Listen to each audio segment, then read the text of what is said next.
So back at it. Sorry about that. They were doing gun safety even at the end, and the guy was like, "I'm glad we had all y'all here for it." Blah blah blah. And so I thought that was the wrap of my movie thing. I didn't think any more of it.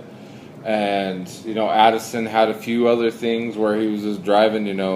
Probably things that you see the pickup more than you see him in the movie, and so he was all excited about it. We missed like multiple days of work because he wanted to be at this stuff. So, that was kind of weak.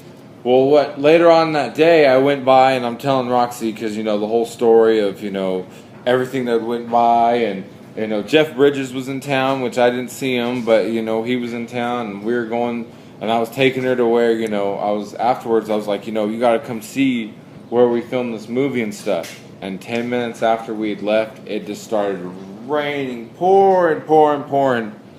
And me and the handler lady had left the pickup truck with the windows down. So some poor person that had left, his keys or his truck there so they could use it in the movie, the truck just got rained on.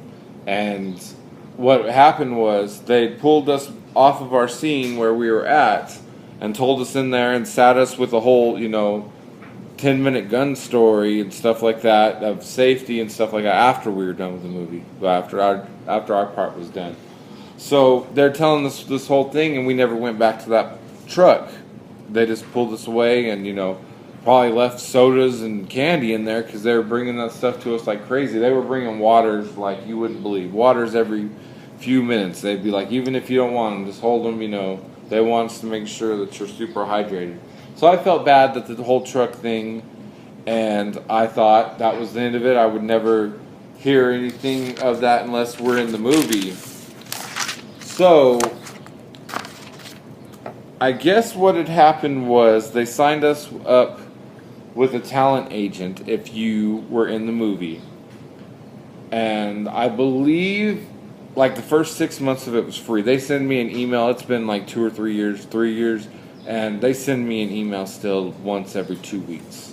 And they'll be like, we're doing these movies. If you want to sign up for this, we're going to try to, we're trying to get people for this. We need extras. And they always need extras. Like they'll run through these people like crazy. And they'll kick you straight. We saw one dude in the Independence Day get kicked out just for just being cocky, just being an asshole, and they just said, tell that dude it's his rap, like his movie shot's over. So they signed us up for a talent agent, and Addison called me one day and he's like, hey dude, we're not going to be working for a few days because my talent agent from the thing, I'd kept up with these people and kept on calling them, which I didn't give a shit about. I just, whatever, that it was free, so I signed up for it. And he was all up on it, and he said, well, we're not going to work. I'm going to go do these Independence Day things. But they said they were looking for people, so why don't you call this same number that I called, and maybe you can get on it. You won't lose work. We'll go to Albuquerque together, and we'll, be in this movie. And right when I heard Independence Day, I was just like, there's no way. Like, we're going to be in fucking with Big Willie? Like, Will Smith going to be up in this motherfucker? So, and that's a whole nother next part of the story on that part. So, we were like, I was just like, I got to do this. It got me hyped up after the other movie. I was like, this is going to be this is going to be a big fucking thing. It's going to be in Albuquerque. This isn't no Clovis production. So I was kind of hyped about it, I won't lie. And even more hyped about it when we actually seen how the stuff was going down. When you see this set was the craziest looking thing. But still, I'm trying to get not ahead of myself. So I'd called the people, and he said email them. So I emailed the people, and not even 5 minutes later, someone's on the phone with me. Can we get what's your name, all this information, and we've been looking for extras for this movie Independence Day. We're shooting on these days. We need people from these days to these days, and it was the same day Addison had been called in there. So I was just like, damn, I got to do it, whatever. I can't believe my girlfriend let me do it at the time. More on that down the line. And so I couldn't believe she would let me go away for, I think it was 5 days. It seemed like it was a week, but it was probably like 5 days plus the day that she was there. So I tell them yes, and they tell us the days. I thought they were going to pay for, I thought it was the movies. I thought they were going to have like this whole hotel was going to be only people for this movie and all this stuff. And, it's not that glamorous. They paid,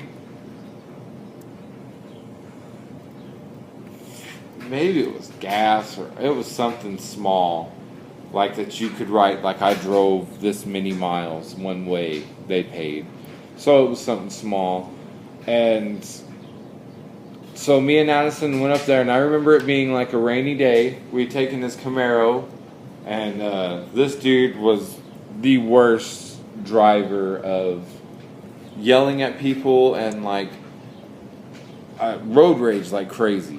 So, I wasn't really hyped about it, and I believe there was a pay-per-view that night, and I thought it was really cool to be driving down I-40 and watching a pay-per-view on your phone. When we were kids, you had to beg your parents to watch a pay-per-view at your home, and you only got it on one TV. Now I can watch it on my fucking phone while we're driving down the interstate. So I thought that was really cool.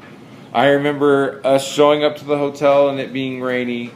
And then he didn't do any of the like, you had to buy socks and t-shirts for this one. And it was just all white. I still have some of the white t-shirts that were sitting in there. And so we went to Target or whatever that night and bought them. Another night I didn't sleep because, a hotel room, another dude is sleeping in a bed over from you. So that was a little awkward. And, it was, it's not like that I'm homophobic or anything, but just, just weird when you're not sleeping at your own home or RV or whatever it is. So I remember not getting much sleep that night. We show up, and I had, I think my call time was 8 o'clock and his was 9 o'clock. This dude was so hyped up about it, he's like, I'll go early and I'll go sit in the car if I have to. If they don't let me sit out there, I'll go sit in the car. And I was like, all right, whatever. So we show up, and it's across the street from the Journal Pavilion, Isleta Amphitheater, if you know the Albuquerque area. It's right across the street, and you would never know this. I've been to a lot of concerts, and you would never know